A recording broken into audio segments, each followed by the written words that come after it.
भाई साहब को सुनेंगे और आपका टॉपिक है वैराग्य वृत्ति। ओम शांति। पसंद है ये टॉपिक?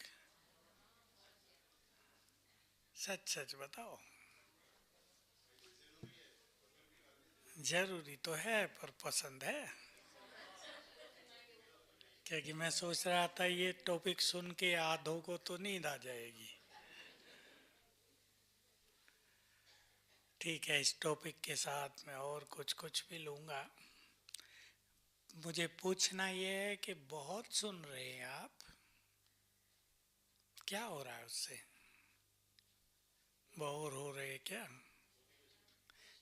खुशी आ रही है और लाइट हो रहे हैं, बहुत अच्छे, प्रेरक। और बहनें बोलेंगे अच्छे उत्तर हैं आपके। क्या आती है? क्लैरिटी आती है।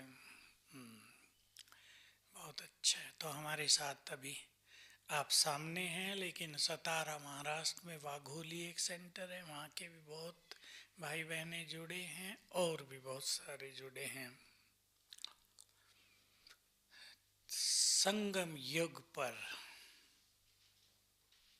ईश्वरीय रस प्राप्त कर लेना, ईश्वरीय सुख प्राप्त कर लेना सबसे बड़ी प्राप्ति है। एक का रस, इसी को परमानंद कहते हैं, जिसके बाद और कुछ पाने की इच्छा नहीं रहती, सब खत्म हो जाता है। आनंद, बहुत ऊंची स्थिति, परम आनंद उससे भी ऊंची। हम सभी लक्ष्य बनाएं इस जीवन में हमें बहुत बहुत ईश्वरीय आनंद लेना है, सुख लेना है। सुख यहाँ भी लेना देना होता है हमें, पर ईश्वरीय सुख वो लेकर देना बहुत बड़ी उपलब्धि है। परंतु यदि मन में थोड़े भी व्यर्थ संकल्प होते हैं, होगा सुख?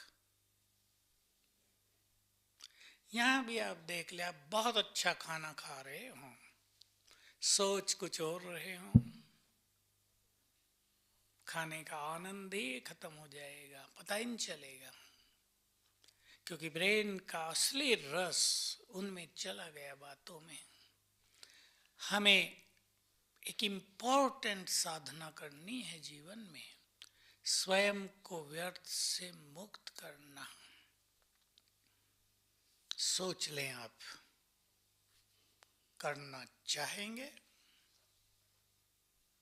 क्योंकि केवल क्लास सुनने से काम नहीं चलेगा।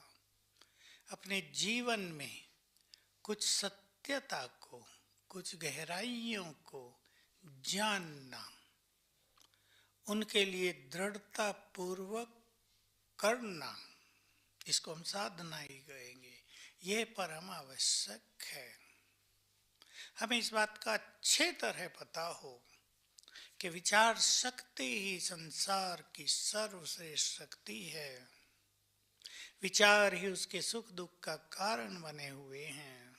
विचार ही किसी को भयभीत कर रहे हैं तो किसी को मजबूत बना रहे हैं। विचार ही आजकल की नई पीढ़ी को कहाँ ले जा रहे हैं, माताओं को तो नहीं पता, हमें पता चलता है जब वो परेशान होकर पास आते हैं। ये हो रहा है जीवन में। बुद्धि स्टक हो गई है, मंद पड़ गई है, अब काम नहीं कर रही है। पढ़ते हैं 4 घंटे, याद 2 ही लाइनें रहती हैं।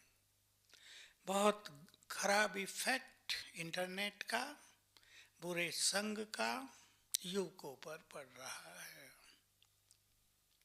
हम यदि अपने संकल्पों को शांत करना सीख लें, जो ज्ञानी अपने संकल्पों को शांत कर ले, शांत कर तो समझते हैं ना। 19 दिसंबर को बहुत अच्छी मुरली चली है निर्संकल्प अवस्था पर। ऐसी मुरली एक ही बार आई है यज्ञ के पूरे इतिहास में। मामा तो बहुत बोलती थी संकल्प शक्ति पर बाप दादा ने भी पूरा बहुत अच्छा क्लियर किया। तो जो मन को शांत कर ले वही श्रेष्ठ ज्ञानी है। ये हम अपना लक्ष्य बना लें। बुद्धिमान भी वही है जो बुद्धि को व्यर्थ से, गंदगी से मुक्त कर ले। सोच लें आप, बुद्धि में बहुत कुछ भर लिया है मनुष्य ने। बात हमारी नहीं है जो यहाँ बैठे हैं।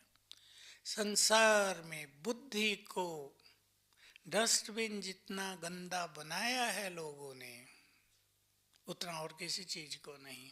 घर की सफाई तो सब रखते हैं, बुद्धि की सफाई का ख्याल किसी को नहीं है संसार में।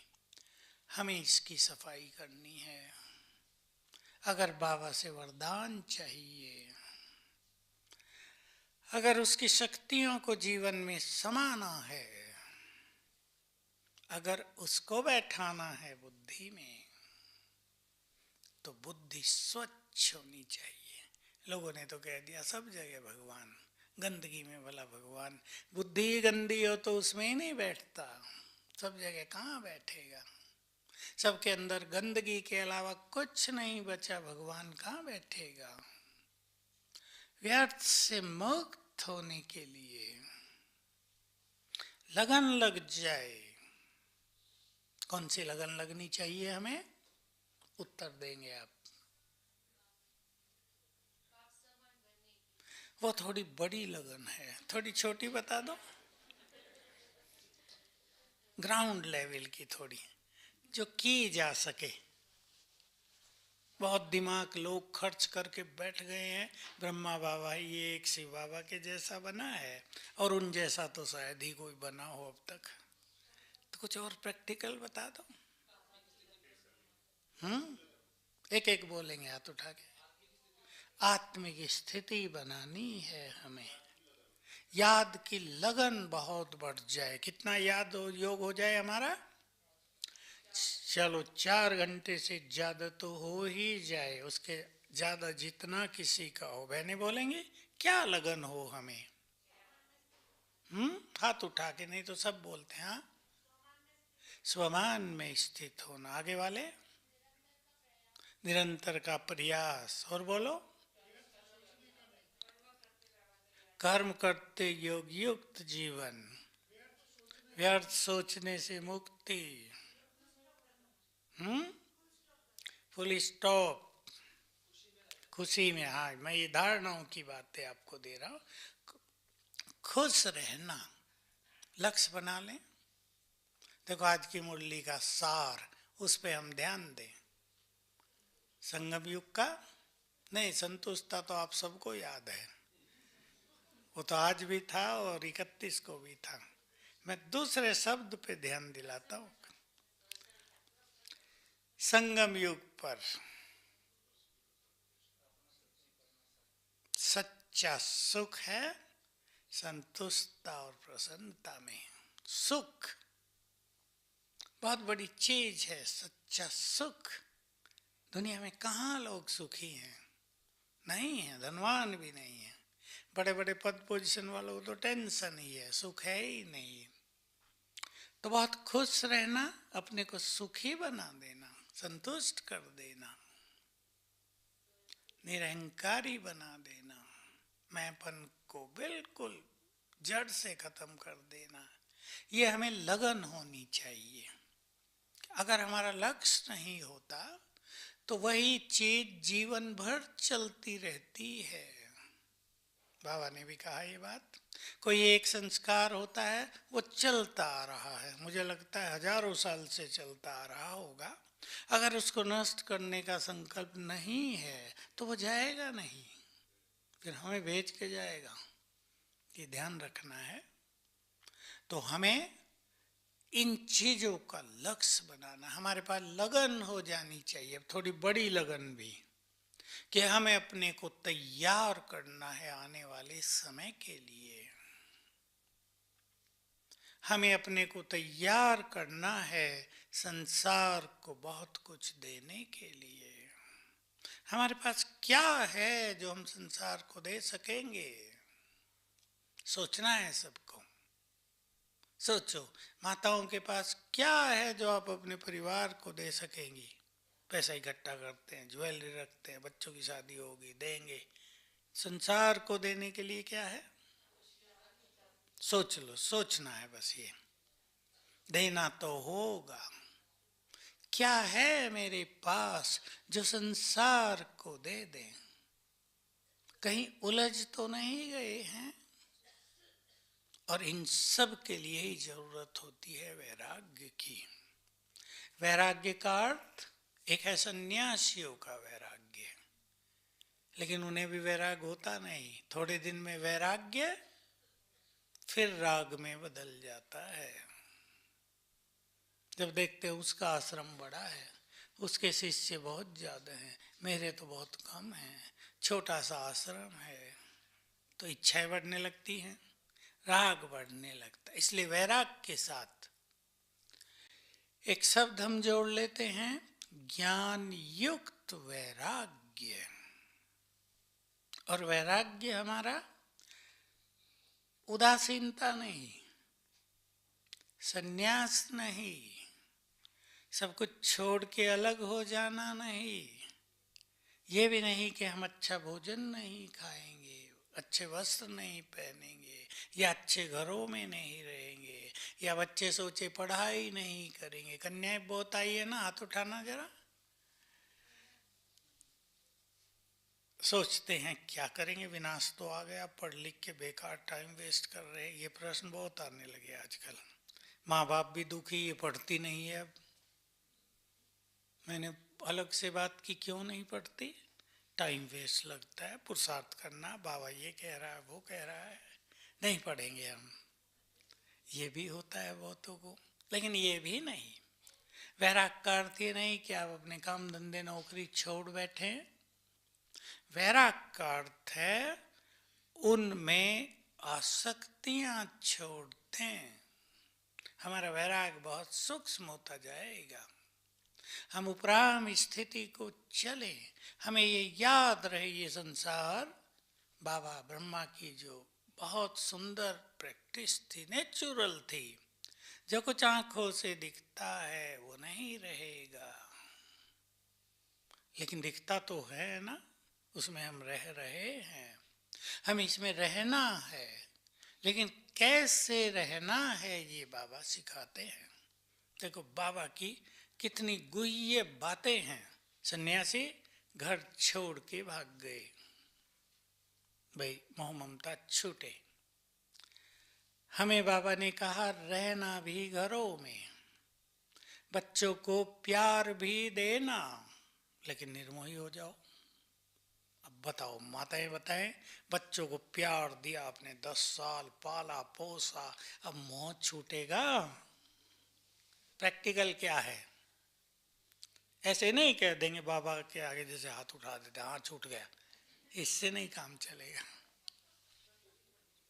अब सोचो, आप काम भी करो, परिवार संभालो, बिजनेस धंधे पैसा सब कमाओ करो, लेकिन अनासक्त हो जाओ। छोड़ के हो जाना वो तो सहज काम है। भोजन भी अच्छा खाओ, लेकिन आसक्ति न रखो। खाओ रसगुल्ले खूब, पर इतना नहीं कि डायबिटीज हो जाए। आसक्ति न रहे, जिस चीज को नहीं खाना सो नहीं खाना है। तो सूक्ष्म स्थितियों की बाबा हम सभी को चर्चा करते हैं, वहां तक ले जाना चाहते हैं। देखो सब कुछ, आंखें खुली है ना, लेकिन कुछ भी नहीं देखो। सुनना भी है, कान तो खुले ही, आंखें तो बंद भी कर लेते हैं, कानों को तो बंद भी नहीं किया जाता, लेकिन सुनने का इफेक्ट ना हो। तो ये सूक्ष्म स्थितियां हैं, ये है वैराग्य। पढ़ाई पढ़नी है, अवश्य अवश्य पढ़नी है। और इसलिए पढ़नी है, इसलिए नहीं कि डिग्री मिल जाएंगी, डिग्री का भी महत्व है, लेकिन इसलिए पढ़ेंगे पढ़ाई से बुद्धि का विकास होता है। यही बात है ना। मैं अपने यहाँ साक्षी होकर देखता हूँ, हमारे यहाँ हाईली एजुकेटेड लोग भी हैं, एमटेक किया हुआ है, पीएचडी भी कर लिया, एमफिल कर लिया, ग्रेजुएट तो बहुत हैं, लेकिन उनकी बुद्धि डिवाइन नहीं बनी। डोंट माइंड कोई सुन रहा हो मेरी खराब बात। कुछ लोग 12वीं तक पढ़े हुए हैं, डिवाइन हो गए हैं। आपको पता हमारे यहाँ जो हजारों गीत बने हैं पहले, सतीश भाई तो बाद में आए, वो मोहन भाई ने बनाए, जिसको मेले वाला कहते हैं, नीचे है, वो पढ़ा लिखा ज़्यादा नहीं है। जो भी कवि भारत में हुए वो पढ़े लिखे थे क्या? सूरदास ने एमएससी पीएचडी की थी भी नहीं तब ये। आपके गुजरात में भी कई बड़े कवि हुए होंगे, नरसिंह मेहता और कौन कौन हुए, कितने पढ़े लिखे थे वो। अभी भी सतीश भाई कितने सुंदर गीत बना रहा है, पसंद है। तुमको निहारने को दिल ये चाहता, अभी सुना हमने, ईश्वर से हमने मुलाकात की है, बहुत सुंदर सुंदर हैं, हम सब मगन हो जाते हैं। वो भी 12वीं तक ही पढ़े हैं। क्यों हुआ ये सब? बाबा ने हमें बहुत बड़ी पढ़ाई है, पढ़ा रहे हैं।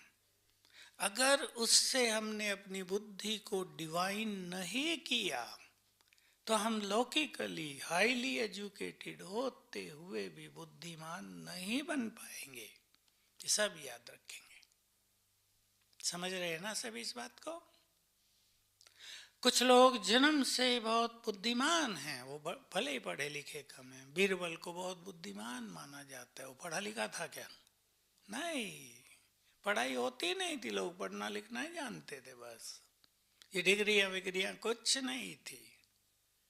बहुत बड़े बुद्धिमान लोग साधारण पढ़े हुए। स्वामी विवेकानंद की बात आप सुनो, जब वो स्टूडेंट था वो एवरेज स्टूडेंट था, सेकंड क्लास, फर्स्ट क्लास नहीं। और बाद में वो, जानते हैं, लोगों ने माना कि इससे ज्यादा बुद्धिमान दुनिया में कोई नहीं है। जब प्रोफेसर ने, जिससे उसने चिट्ठी ली थी, कांटेक्ट किया सेक्रेटरी को, जो कॉन्फ्रेंस का सेक्रेटरी था, उसने ये कहा कि जितने स्पीकर और विद्वान लोग तुम्हारे पास हैं ना, उन सब की बुद्धि को मिला लो तो जो मेरे पास है ना, जिसको भेज रहा हूं, वो उन सब की बुद्धि से भी अधिक बुद्धिमान है। सेकंड क्लास स्टूडेंट था। कैसे हुआ? जो ज्ञान लिया, उनका अपना ज्ञान शास्त्रों का, उससे और पवित्रता के कारण बुद्धि को डिवाइन कर दिया। बोल में पावर आ गई। वो जो दिखते हैं ना, हम शुरू में पढ़ा था, छोटे बच्चे थे, हमें कुछ पता भी नहीं था कि स्वामी विवेकानंद ने शिकागो में जाकर पहली लाइन बोली, brothers and sisters of America, और पूरे हॉल में करंट फैल गया। हमें समझ में नहीं आई क्या हुआ, क्या बोल रहे ये। करंट बिजली का तो नहीं, पर करंट फैल गया। लोग खड़े हो गए, ताली बजाने लगे, हाथ बढ़ाने लगे मिलाने के लिए। एक लाइन में क्या था ये? बोलो। Power of purity, power of spirituality. हम में भी। अब मेरे पास एक भाई आए, हाईली एजुकेटेड हैं, कहा मुझे भी जल्दी क्लास करानी औरों की तरह। अच्छी बात है, उसके पास ज्ञान भी अच्छा है। मैंने उसे राय दी, जल्दी ना करो। वो मुझे देखने लगा, जल्दी क्यों ना करूं? मैंने कहा पहले कम से कम 5 साल अच्छी योग तपस्या करो, तब तुम्हारे बोल में पावर रहेगी। तुम रट रटा के क्लास करा दो, 2 बातें इधर से 2 उधर से, रटने लगो सवेरे से आज क्लास करानी मुझे, तो उसका कोई इफेक्ट नहीं। ज्ञान तो आप सबके पास है ना, बहुत जबरदस्त, शायद हमसे भी ज्यादा हो कहीं कहीं, सबके पास है। हमारे पास स्पिरिचुअल पावर कितनी है, पावर ऑफ प्योरिटी कितनी है, उसमें वाइब्रेशंस हैं।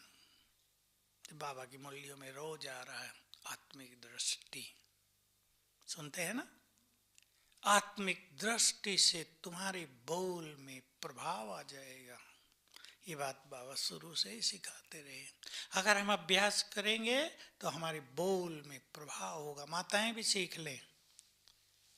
माताएं कहती है ना, बच्चे सुनते नहीं है, कहती हैं अगर चाहती हैं कि बच्चे सुने तो क्या करेंगे? अब तो उत्तर दो, मैं दे तो चुका हूं, इसलिए पूछ रहा हूं पक्का हो जाए। नहीं तो बाबा की मुरली से सुनते हैं और सोचते हैं किसी और को कहा, टीचर बहनों को कहा बाबा ने कोर्स कराओ तो आत्मा देख के कराना, हमें थोड़ा ही कहा। स्वमान आत्मिक दृष्टि, इससे आपके बोल में प्रभाव आ जाएगा। अगर आप टीचर हैं, आपका जो पढ़ाना है प्रभावकारी होगा। लौकिक टीचर, माताएं जो बच्चों को कहेंगी सहज स्वीकार करेंगे। तो हमारी साधनाओं का बल ये बहुत जरूरी है, सेवाओं के फील्ड में भी, लौकिक को भी परिस्थितियों से, विघ्नों से मुक्त करने के लिए। तो हम वैराग्य धारण करेंगे व्यर्थ से, हम वैराग्य धारण करेंगे अनावश्यक इच्छाओं से, ये भी चाहिए वो भी चाहिए। लोगों को वैराग आता है, हम अपने यहाँ देखते हैं वैराग हुआ, फिर दूसरों को देखना शुरू किया। क्यों होती है स्थिति के जब आए थे 1 साल बहुत नशा था, फिर ढीला होने लगा, सबकी शिकायत रहती है। क्योंकि आए तो नशा चढ़ गया, वैराग्य हो गया, दुनिया जाने वाली है, बाबा से लेना है सब कुछ। फिर दूसरों को देखा, ये भी तो ठंडे ठाकुर हैं, तुम बिना मतलब क्यों मेहनत कर रहे हो? होता है या नहीं? ये भी तो सवेरे सो रहे हैं, तो मुझे ही क्या पड़ी है बहुत कुछ लेने की, जो सबको मिलेगा मुझे मिल जाएगा। विचार ठंडे। तो विचार परिवर्तन ही सर्वश्रेष्ठ साधना है। कोई ले रहा या नहीं ले रहा है, मुझे लेना है। क्या first class top class student कभी सोचते हैं कि दूसरे नहीं आ रहे हैं क्लास में, मैं भी क्यों जाऊं? हर एक का अपना अपना लक्ष्य है। तो ये राग, वैराग्य राग में बदलता है दूसरों को देखने से। संसार में भी ऐसी ऐसी चीजें बन रही हैं ना। अब इलेक्ट्रॉनिक्स के साधन आ गए, व्हाट्सएप आ गया, बहुत सारे मैसेजेस आपको आते हैं, ट्विटर, फेसबुक और गूगल्स पे न जाने क्या क्या आ रहा है। युवा पीढ़ी सोचती है हम सब कुछ नहीं जानेंगे तो हम पीछे रह जाएंगे, सब इंफॉर्मेशन हमारे पास होनी चाहिए। ये एक विचार है, लेकिन टू मैनी इंफॉर्मेशंस क्या करती हैं? Confuse the mind. बहुत सारी जो इंफॉर्मेशन मिलती है उनसे माइंड कंफ्यूज होता है, स्थिति बिगड़ रही है। विचार, ये भी तो एक विचार ही है ना। बाबा से मुझे सब संपूर्ण ज्ञान मिल गया, और किसी ज्ञान की जरूरत नहीं। कई लोग बाहर की किताबें बहुत पढ़ते हैं, ठीक है, पढ़ने में कुछ हर्जा नहीं है, पर इसलिए पढ़ें कि हमें वहां से कुछ जानकारी मिल जाएगी और अच्छी, ये विचार गलत है। अगर हम अपनी बुद्धि को रिफाइन करते रहें, व्यर्थ से मुक्त करते रहें, तो हमें पता चलेगा जो बाबा की साकार मुरलियां हैं, क्या है उन्हें, क्या है वे? ज्ञान का असीम भंडार है उनमें। और जो अव्यक्त मुरली हैं, वो जैसा मनोविज्ञान, श्रेष्ठ धारणाएं, जीवन जीने की कला, सफलता के सूत्र, खुश रहने के तरीके, ये ऐसे टॉपिक हैं जिन पे लोग लाखों रुपए कमा रहे हैं, एक एक लेक्चर के 50-50 हजार लेते हैं। और ये बाबा ने हम सबको अति गुह्यता से समझा, उनको आता भी नहीं ये। तो ज्ञान का भंडार बाबा के पास है, वो हमें दिया है उसने, उसको बहुत अच्छी तरह अनुभव में लाएंगे। बस वैराग की यही जरूरत है, क्योंकि बिना वैराग के कोई भी मनुष्य त्यागी नहीं बन सकता, और बिना त्यागी बने तपस्या होती नहीं। बिना त्याग के तपस्या नहीं, बिना त्याग और तपस्या के सेवाओं में सफलता नहीं। तो हम सभी उन चीजों से वैराग्य धारण करें जो हमारी इस रूहानी यात्रा में बाधक हों। समय कुछ और आ रहा है। देखो, कोरोना काल में भी लोगों ने अनुभव कर लिया, और नोटबंदी में भी अनुभव कर लिया। बहुत माताओं के भी नोट चले गए होंगे, गए होंगे जरूर। दिखाती ये थी, हमारे पास तो कुछ है नहीं। कल परसों पता नहीं कौन मुझे बताया कि माताओं ने देने शुरू कर दिए, इतने तुम ले लो, इतने तुम मेरे चेंज करा के दो, इतने। पहले दिखाती थी कि कुछ है ही नहीं हमारे पास। तो कोरोना काल में भी क्या अनुभव हो गया लोगों को। अहमदाबाद में भी तो प्रकोप रहा है ना।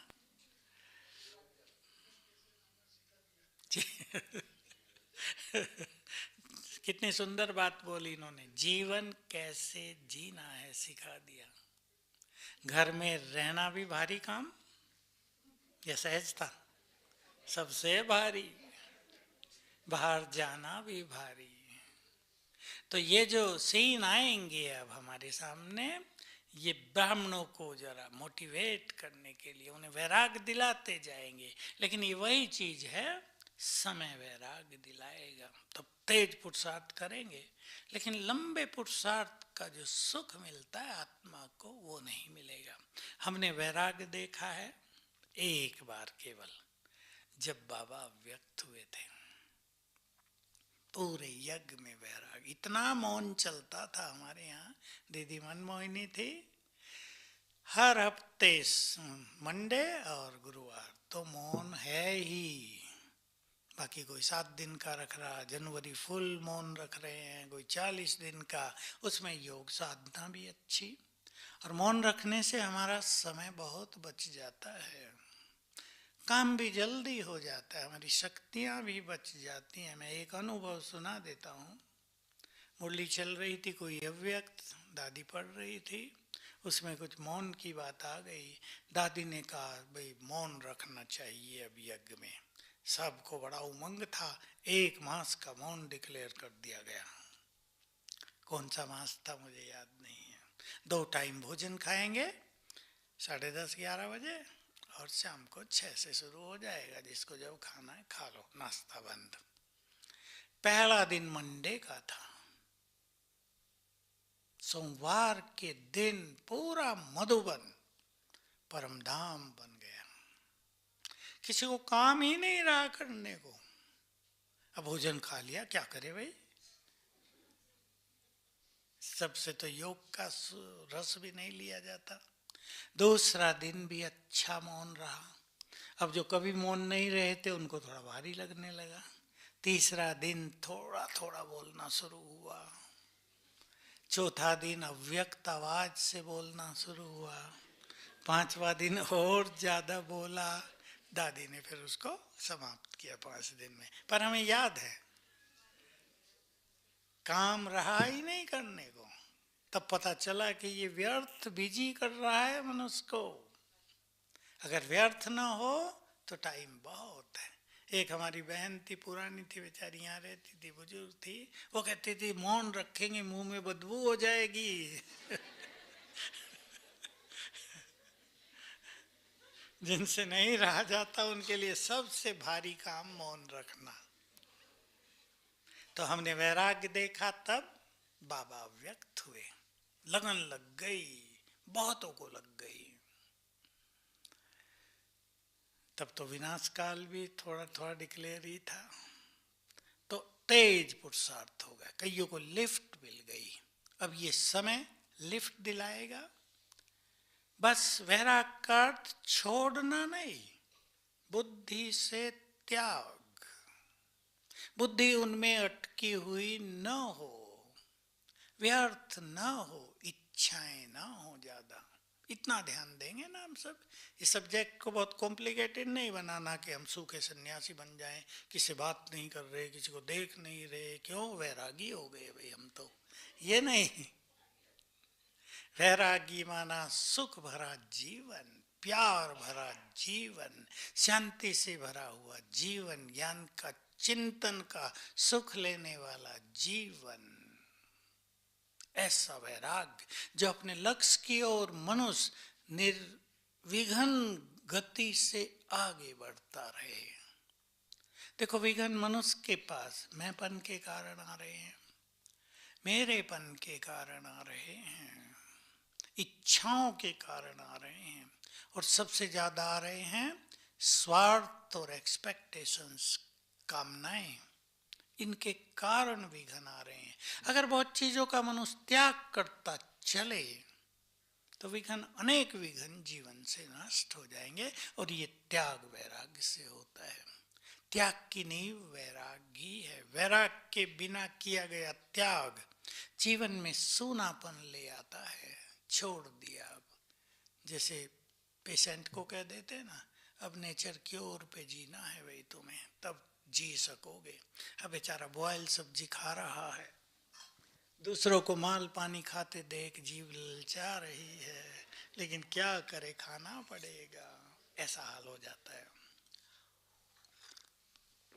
लेकिन जिसने स्वीकार कर लिया हो, क्या होगा? बहुतों को नहीं पता होगा इस बात का। स्वीकार कर लिया भाई, बॉयल सब्जी खानी और रोटी खा लेनी है, तला हुआ ये वो जो वैसा फूड होता है, रिच फूड, वो नहीं खाना है। तो क्या होगा अगर इसको स्वीकार कर लिया? तो वही चीजें टेस्ट देने लगेंगी। कोई भी चीज जिस रूप से हम खाने लगे, 10 दिन लगता है बस। एक नेचर के और वाले ने सिखाया था, यहाँ 10 दिन लगेगा उसी में टेस्ट। मैंने प्रयोग किया, खीरे खाता था मैं नाश्ते में, नमक लगा के, टेस्टी होता है। मैं सोचा नमक छोड़ देता हूँ, 1-2 दिन ही लगा होगा, तीसरे दिन तो वही टेस्टी लगे, अब नमक लगाने की इच्छा नहीं। जीव का हमारा यही टेंडेंसी है। इसलिए त्याग हमारा बहुत नेचुरल हो, त्याग को हम एंजॉय करें, त्याग को अपनी शक्ति समझ लें, त्याग से हमारे जीवन में तेज आ जाए। ये नहीं त्याग करके हम पछताने लगे हैं, बहुतों के साथ हो गया ये भी, त्याग करके पश्चाताप। अब तक तो हम बिजनेस में करोड़पति बन गए होते, अच्छा ज्ञान योग लिया, वैराग आ गया था, बहुत चीजें छोड़ दी, अब पछता रहे हैं। बच्चे भी कहते हैं पापा देखो हमारे दूसरे अंकल करोड़पति बन गए, तुम पीछे ही रह गए। बच्चों को ये कहने की ताकत आप में नहीं है कि वो करोड़पति तो बन गए लेकिन हमें तो भगवान मिल गया, ये कहना आता नहीं। आएगा कहना माताओं से? आएगा। हमारे हिस्से में कौन आ गया? कितना बड़ा भाग्य। ठीक है आप करोड़पति ना बने, लेकिन सबसे ज्यादा खुश नसीब तो बन गए, जीवन तो सुखी हो गया। मुझे एक बात 2-4 दिन तक तो याद आएगी, कोई आए थे मिलने आपकी तरफ के, बहुत साहूकार, बहुत बड़ा काम धंधा, बच्चे की शादी, लंदन, 12 साल यहाँ रहे, 2 बच्चे, घर महल। अब वो लड़की कहती है मुझे तो लंदन रहना है जाके, लड़के को भी पूरा प्रेशर में ले लिया, लंदन ही जाना है। अब ये बेचारे आए, अब देखो माँ बाप, एक ही लड़का, 4 वो चले जाएंगे, ये 2 रह जाएंगे, माँ बाप थोड़े बुजुर्ग से, घर महल, कैसा रहेगा? बेचारी माता इमोशनल हो गई, आंसू आने लगे, उसको आना नेचुरल सी बात है। वो पापा भी कह रहा तुम्हारे लिए तो ये सब हमने किया है, अब तुम जाके वहां जाके तो कोई आएगा नहीं। तो देखो, मैं देख रहा था कि मनुष्य का स्वार्थ संबंधों के प्यार को कैसे समाप्त कर देता है। जो एक पारिवारिक सुख है उसको भी समाप्त कर देता है। इसलिए मनुष्य को क्या चाहिए?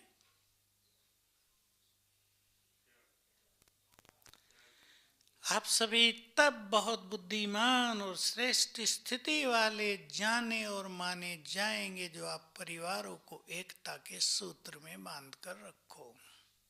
हो सकता है आपके पास पैसा कम हो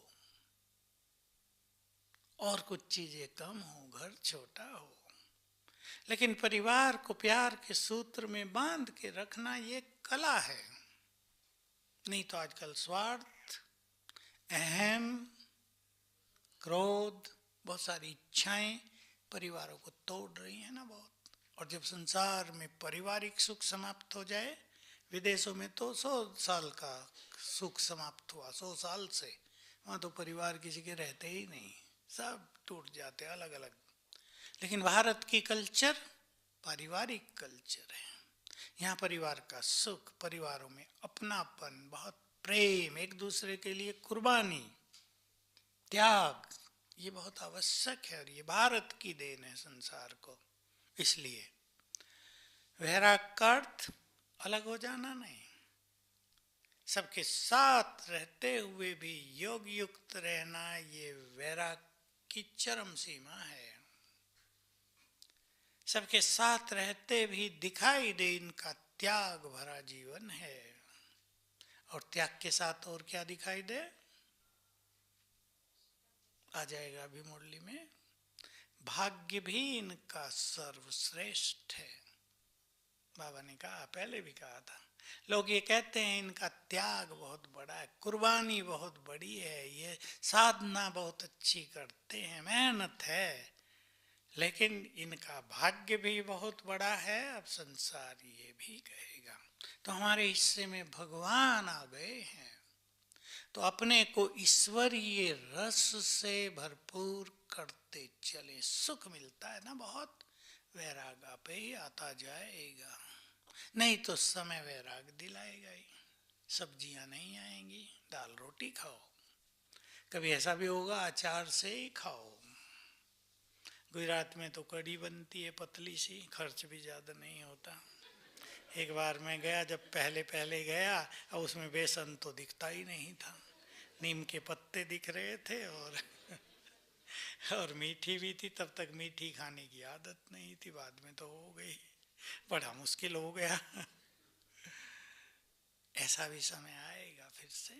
इसलिए अपने को तृप्त आत्मा बनाएंगे, जो मिले उसमें ही आनंद। मैं भी कभी कभी हंसी में कहा करता हूँ, पेट को क्या पता ऊपर से क्या आ रहा है, उसको तो भरने से काम, तृप्त हो गए भाई, पेट भर गया। ऐसी हमें आदत ही डालनी पड़ेगी, खा पी के आनंदित। तो बहुत अच्छा पुरुषार्थ का प्लान बनाएंगे सभी, अपनी साधनाओं की प्लानिंग करके जाएंगे यहाँ से। इस बात को आप हल्के न लेना, प्लानिंग करना सभी सीख लें। ये करेंगे, ये नहीं करेंगे। और जो जो बहुत अच्छे पुरुषार्थी हैं, पूछ लूं कौन कौन है, हाथ उठाओ जरा। जो बहुत अच्छा पुरुषार्थ करेंगे, अच्छा है नहीं, जो करेंगे वो हाथ उठाओ। करेंगे, ठीक है, ये तो रियल बात है, इसमें तो खुश करने की बात नहीं। पुरुषार्थ तीव्र करेंगे। मैं छोटी छोटी विधि आपके सामने रख रहा हूँ, विधि छोटी होनी चाहिए। कभी कभी हम अति उमंग में आके बड़े प्रोग्राम बना डालते, वो चलते नहीं हैं। आप एक 5 पॉइंट लिखना, ये करेंगे, ये नहीं करेंगे। एक पेज पर लिखना ये करेंगे, दूसरे पेज पर ये नहीं करेंगे, बिल्कुल आपके जीवन से जो जुड़ी हुई बात हो, सबकी अलग अलग हो सकती है। किसी को क्रोध आता है, भाई अब क्रोध को धीरे धीरे समाप्त करेंगे, अब प्यार को बढ़ाएंगे। एक दिन का काम नहीं है, करेंगे ये, पर चिंतन अब ये नहीं करेंगे, टाइम वेस्ट अब नहीं करेंगे। ऐसे जो आपको बहुत प्रैक्टिकल लगे, संगम युग पर क्या करना चाहिए क्या नहीं, बहुत सुंदर गहरा चिंतन है ये। हमारा संगम युग ऐसी वैसी बातों में न बीत जाए। संगम युग पर हम ये नहीं करेंगे, ये करेंगे। 5 बातें लिख लेना, उस पर ध्यान रहेगा। बहुत प्रैक्टिकल होनी चाहिए आपकी बातें। मैंने आपको अंडरलाइन करा है, अति उत्साह की नहीं। करते हैं सभी ऐसा, बस अहमदाबाद जाएंगे, रोज 3 बजे उठेंगे, जरा भी नहीं लेट करेंगे, बस थोड़ा 3-4 दिन उठे फिर वैसे के वैसे ही। ये नहीं, बहुत प्रैक्टिकल एक प्लानिंग। सवेरे के समय को इस तरह एंजॉय करेंगे, प्लानिंग बनाओ। 4 बजे उठो आप, 4 से 8 के समय को इस तरह एंजॉय करेंगे। क्लासेस भी बहुत हैं, आप अपना प्लान बना सकते हैं। चलते फिरते योग करने की प्रैक्टिस करें। एक प्लानिंग, मैं आपको कई चीज़ें बता रहा हूँ, उसमें से आप चुन लेना। जो मैं बता रहा हूँ वो सब एक साथ नहीं करनी है, चुन लेना। 15-15 दिन की प्लानिंग करो 3 पॉइंट्स में, लंबा चौड़ा चार्ट नहीं, 3 पॉइंट का। चाहे रोज लिखो या ना लिखो, पर रोज एक बार चार्ट पे नजर जरूर डाल लेना। जैसे एक पॉइंट हो स्वमान की, स्वमान 1, 2, 3 ले सकते हैं आप 15 दिन के लिए। किसी को एक में आनंद आता है, किसी को वैरायटी चाहिए, जैसे भी आपको अच्छा लगे वैसा कर लेना। कोई बदल के अच्छा फील करते हैं, कोई एक को एक हफ्ता करके अच्छा फील करते हैं। वो आपको अपने बारे में स्वयं जानना है, एक काम। दूसरा, कोई एक धारणा, जैसे भाई 15 दिन बहुत खुश रहना है, इसका निगेटिव पहलू भी देख लें। किसी भी कारण से हम अपनी खुशी को जाने नहीं देंगे। खुशी मेरा खजाना है, 15 दिन मुझे खुशी के अच्छे अनुभव करने, लेकिन उसके लिए थोड़ा अच्छा चिंतन भी करना पड़ेगा। तो ये अच्छा होमवर्क हो जाएगा। अब चेक करते रहेंगे, भाई यहाँ मेरी खुशी जाती है, अभी संकल्प को छोड़ना है। खुशी नहीं मिली, मेरी खुशी जाती है, अब मुझे यहाँ अपने को चेंज करना। नहीं मिली कोई बात नहीं, खुशी तो मिली, खुशी क्यों खो दें हम। वस्तु तो बहुत छोटी है, उसकी कीमत ही कितनी है। हमारी खुशी तो ईश्वरीय खजाना है, उसको जाने नहीं देना है। ऐसा ऐसा चिंतन करेंगे। और तीसरी पॉइंट, योग मुझे इतना करना है। बस 3 पॉइंट की प्लानिंग। फिर 15 दिन के बाद बदल लो, योग नहीं हुआ फिर उमंग में लाओ अपने को, धारणा कोई दूसरी ले लो, मुझे संतुष्ट रहना है। ऐसे धारणाएं बहुत सारी हम ले सकते हैं, कम से कम 16 की लिस्ट बन सकती है। कोई धारणाएं हमारी बहुत गहरी हैं जो बाद में आती हैं, वो जल्दी नहीं आती, जैसे न्यारापन, प्यारापन, उपराम स्थिति, अनासक्त वृत्ति, नष्टो मोहा स्थिति। ये थोड़ी बाद में आती हैं, जब हम लंबा अभ्यास कर लेते हैं तब ये आती हैं। अब मोह कोई ऐसी चीज तो है नहीं जिसको उठा के बाहर रख दिया जाए। आत्मिक दृष्टि बनाते बनाते बनाते मोह हटता जाएगा। इसका कोई पैमाना नहीं है, पर हम मोह से मुक्त होते जाएंगे। होना तो अवश्य है, लेकिन आत्मिक दृष्टि की प्रैक्टिस करते रहो, थोड़ा अच्छा चिंतन करते रहो। देखो, परिवार में प्यार तो होगा ही और होना ही चाहिए, अति होना चाहिए, लेकिन आप बैठकर सोचना, अब मेरे परिवार में ये 5-7 लोग हैं, पिछले जन्म में कोई और थे या नहीं, उससे पिछले जन्म में कोई और थे। इससे अगले जन्म में कोई और होंगे। ये चिंतन आपके प्यार को भी बढ़ाएगा। भाई इस जन्म में ये हमारे साथी हैं, हमें बहुत प्यार देना है सबको। तो बहुत अच्छा इस तरह प्लान करेंगे सभी। हमें याद रखना है अब कल्प का अंत हो रहा है। चलो संकल्प दे देता हूँ, गीत बजेगा, इधर बजेगा, फोन बजा किसी का। चलो।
अब एक चिंतन करेंगे बहुत अच्छा। हमारी ओपनिंग और क्लोजिंग सुंदर हो। अब कल्प की क्लोजिंग करेंगे हम। कल्प समाप्त होगा, एक ड्रामा का पूरा चक्र समाप्त होगा। क्लोजिंग करेंगे। कैसे क्लोजिंग करेंगे सोच लें। गहन चिंतन का विषय है।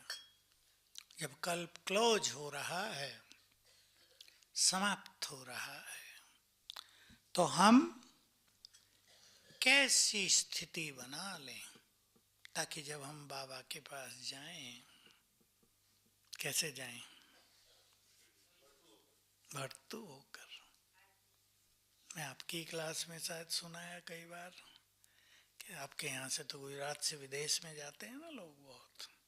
आपने भेजा हो, 10 साल बाद आए हों और खाली हाथ आए हों तो सिर नीचा रहेगा ना। समाज में भी कहीं इधर उधर जाएंगे नहीं मिलने के भाई हम आ गए, और भरपूर होकर आए हों तो आप भी उनको वेलकम करेंगे, समाज में भी नाम होगा। हम बाबा के पास जाएं, भरपूर होकर जाएं। भगवान भी वेलकम करे, आओ बच्चे, भाग्यवान बच्चे आ जाओ। और खाली होकर जाएंगे तो वो भी नहीं देखेगा, कहेगा इधर को बैठा दो इन्हें। हमने ये देखे हैं सीन, किसी की मृत्यु ऐसे वैसे ही हो गई, भोग लगवाया, बाबा के पास भोग गया। बहन ने पूछा, बाबा उसके लिए भोग लाई हूँ, वो कहाँ है? क्या उधर बगीचे में बैठी, खिलाओ।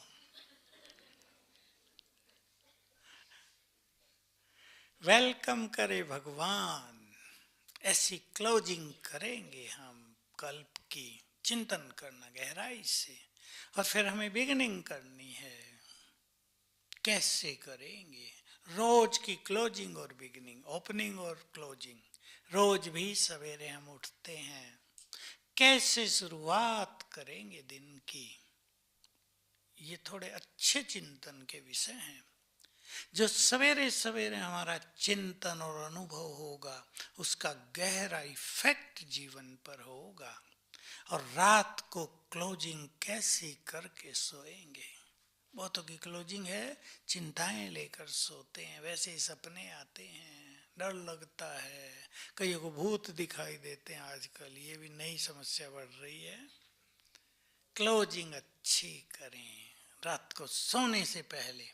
अब आप अगर अपनी अच्छी क्लोजिंग चाहते हैं, क्योंकि इस क्लोजिंग का इफेक्ट कल की ओपनिंग पर भी पड़ने वाला है, तो आधा घंटा अपने को देंगे रोज सोने से पहले।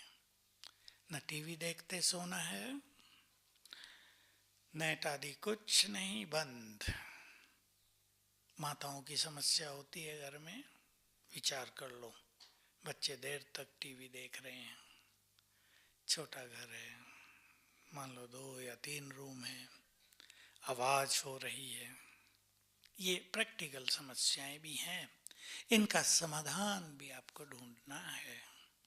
और जैसा मैंने शुरू में कहा था, अगर आपकी स्थिति बहुत श्रेष्ठ है, अब बच्चों को कहेंगे ना, बस अब बहुत हो गया, सो जाओ, जल्दी उठेंगे, बच्चे कहेंगे हाँ। और अगर आपकी स्थिति अच्छी नहीं, आप अधिकार से कह रहे हैं टीवी बंद करो, क्या ये लगा हुआ, शोर मचाया हुआ, वो कहेंगे सो जाओ ना जाके, हम हमारा काम हम कर लेंगे। जवाब देंगे आपको उल्टा सीधा। स्थिति का खेल। इसलिए अपनी स्थिति को श्रेष्ठ बनाने के लिए श्रेष्ठ स्वमान का अभ्यास करो। विचारों की महानता ही इस जीवन की सुंदरता है। विचारों की महानता ही इस जीवन की पर्सनालिटी है। पर्सनालिटी पे बहुत क्लासेस चलाए हुए लोगों ने, बनावटी जैसी लगती है वो। मन खुश नहीं, सीख रहे हैं, बहुत खुश रहोगे तो पर्सनालिटी अच्छी होगी, पर खुश रहे कहाँ से? खुशी के ही तो लाले पड़े हैं दुनिया में। सुंदर विचार, और सुंदर विचार कहाँ है? हमारे पास तो हैं, पर कहाँ से मिल रहे हैं? मुरली से और स्वमान से। स्वमान का एक एक संकल्प ही तो महान है ना। मैं एक महान आत्मा हूं, ये सुंदर विचार है ना। मुझे सबको सम्मान देना है, ये सुंदर विचार है। मुझे भरपूर होकर जाना है, ये सुंदर विचार है। ये सारे स्वमान और मुरली के विचार अति अति सुंदर हैं। इन पे चिंतन करना है सभी। चिंतन आता है माताओं से या नहीं? भाइयों से आता है चिंतन? माताएं कहती हैं हमसे तो नहीं होता। होता है आपसे? बता दो कैसे होता है। कोई आपको बुरा बोल जाए, सारा दिन चिंतन करेंगे? करेंगे या नहीं? चिंतन शक्ति तो मन में है ही, बस इतना करना, याद दिलाना। बहने सबको याद दिलाना, मुरली से 2 पॉइंट रोज याद रखनी है, कम से कम 5 बार याद करनी। कोई भी 2 पॉइंट ले लो अच्छी, पढ़ने वालों को अंडरलाइन करा देनी चाहिए। ये बहुत गहरी बात है, इसको आज याद करना। तो एक एक संकल्प एनर्जी पैदा करेगा। एक एक सुंदर संकल्प सौ व्यर्थ संकल्पों को खत्म करेगा। देखो अभी बाबा की मुरली में आया था, अव्यक्त में था या साकार में था, गद्दी नसीन वही बनेंगे जो, बताओ किसको याद है? जिसको याद हो उसको 100 मार्क्स। जो और एक शब्द, जो संपूर्ण पवित्र बनेंगे वही गद्दी नशीन होंगे। अब आप सारा दिन याद रखें अगर इस बात को, तो प्योर वाइब्रेशंस बढ़ने लगेंगे ना। याद करो बच्चे, तुम किसके सम्मुख बैठे हो? भगवान के सामने बैठे हो। इसको जितनी बार याद करेंगे खुशी और नशा चढ़ेगा। यही चिंतन है। बाबा की सुंदर बातों को स्मृति में रखना ही चिंतन है। फिर उस पे आप ही 2-4 लाइनें और आ जाएंगी बुद्धि में। तुम सदैव याद करो, शिव बाबा हमारा बाप, टीचर, सदगुरु है। दुनिया में कोई नहीं जानता ये याद का तरीका। याद करेंगे। याद करो, मैं तुम्हें राज देकर गया था, तुम विश्व पर राज करते थे, तुम बहुत साहूकार थे, निर्विकारी थे। बस इतना ही याद करें। दिन में 5 बार नियम बना लो, कुछ 5 बार याद करेंगे। जब मैंने पुरुषार्थ किया शुरू में, तो मैं पता क्या करता था? क्लास से बाहर आए, 2 चप्पलें पहननी है ना, 2 पॉइंट याद करनी।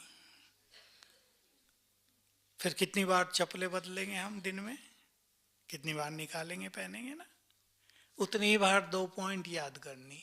तो चप्पल देखते ही पॉइंट याद आती थी। हो गया नहीं? मजा आ गया। चप्पल भी कितनी कल्याणकारी हो गई। आप भी अपनी चप्पलों को ऐसी वैल्यूबल बना लो।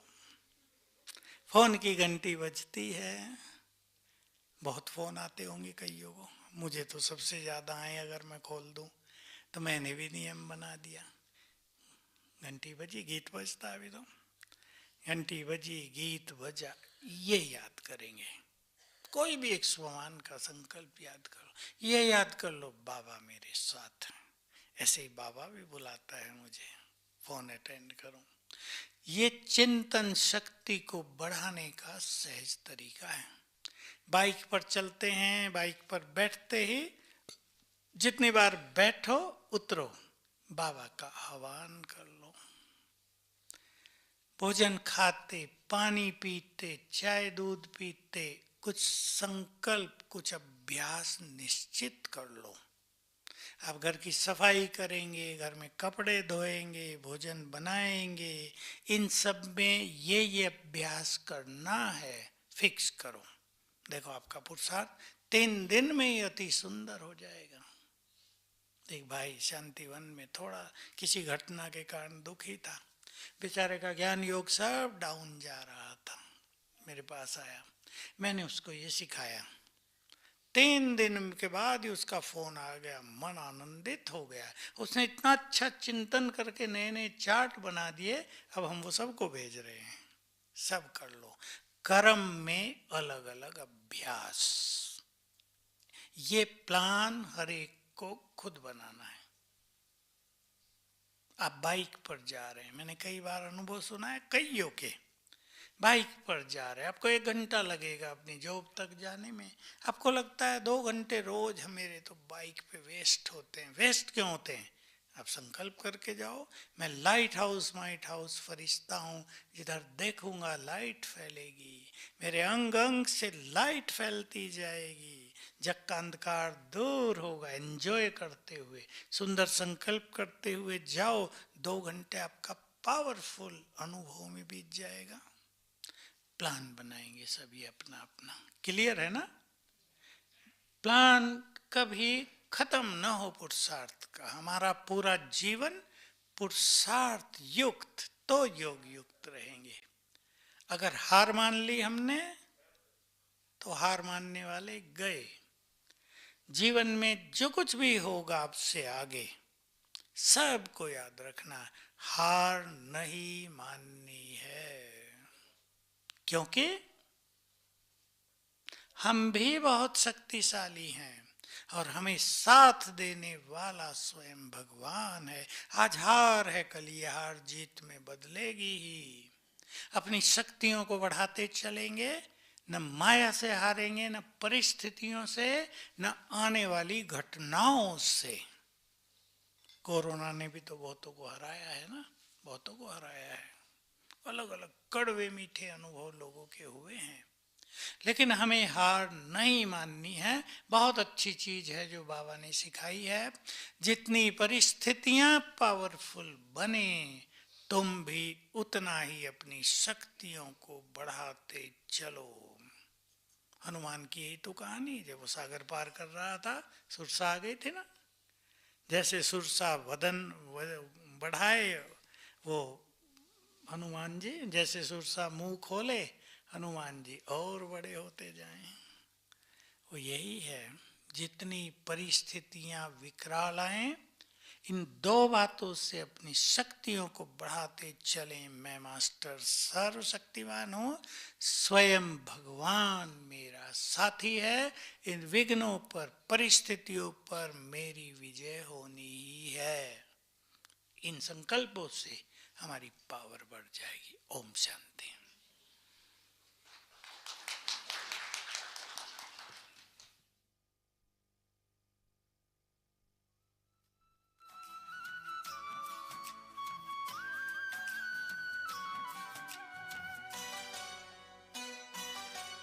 नजरों में अपनी रखना, नजरों में अपनी रखना, तू मुझको हर पल नजरों में अपनी रखना, नजरों में अपनी रखना, तू मुझको हर पल, बस इतनी सी कर देना प्रभु मुझ पे तू मेहर, नजरों में अपनी रखना, नजरों में अपनी रखना।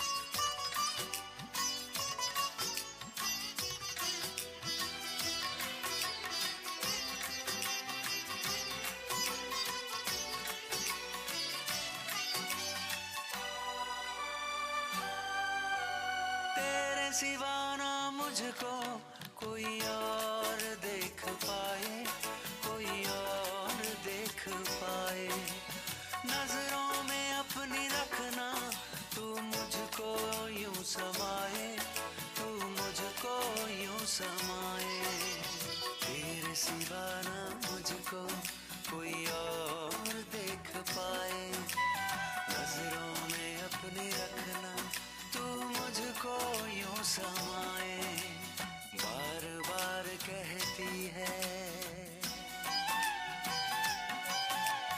बार बार कहती है, मन की यही लहर, बार बार कहती है, मन की यही लहर, बस इतनी सी कर देना प्रभु मुझ पे तू मेहर, नजरों में अपनी रखना, नजरों में अपनी रखना।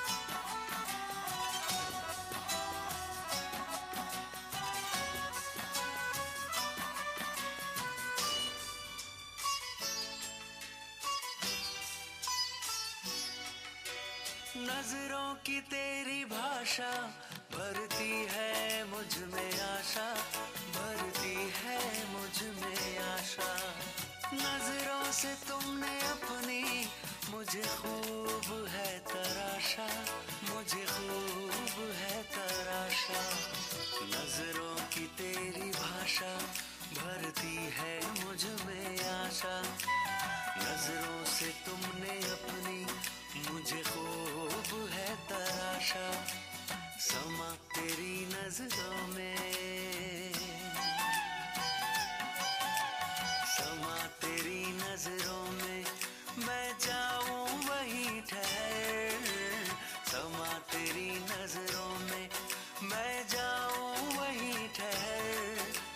इतनी सी कर देना प्रभु मुझ पे तू मेहर, नजरों में अपनी रखना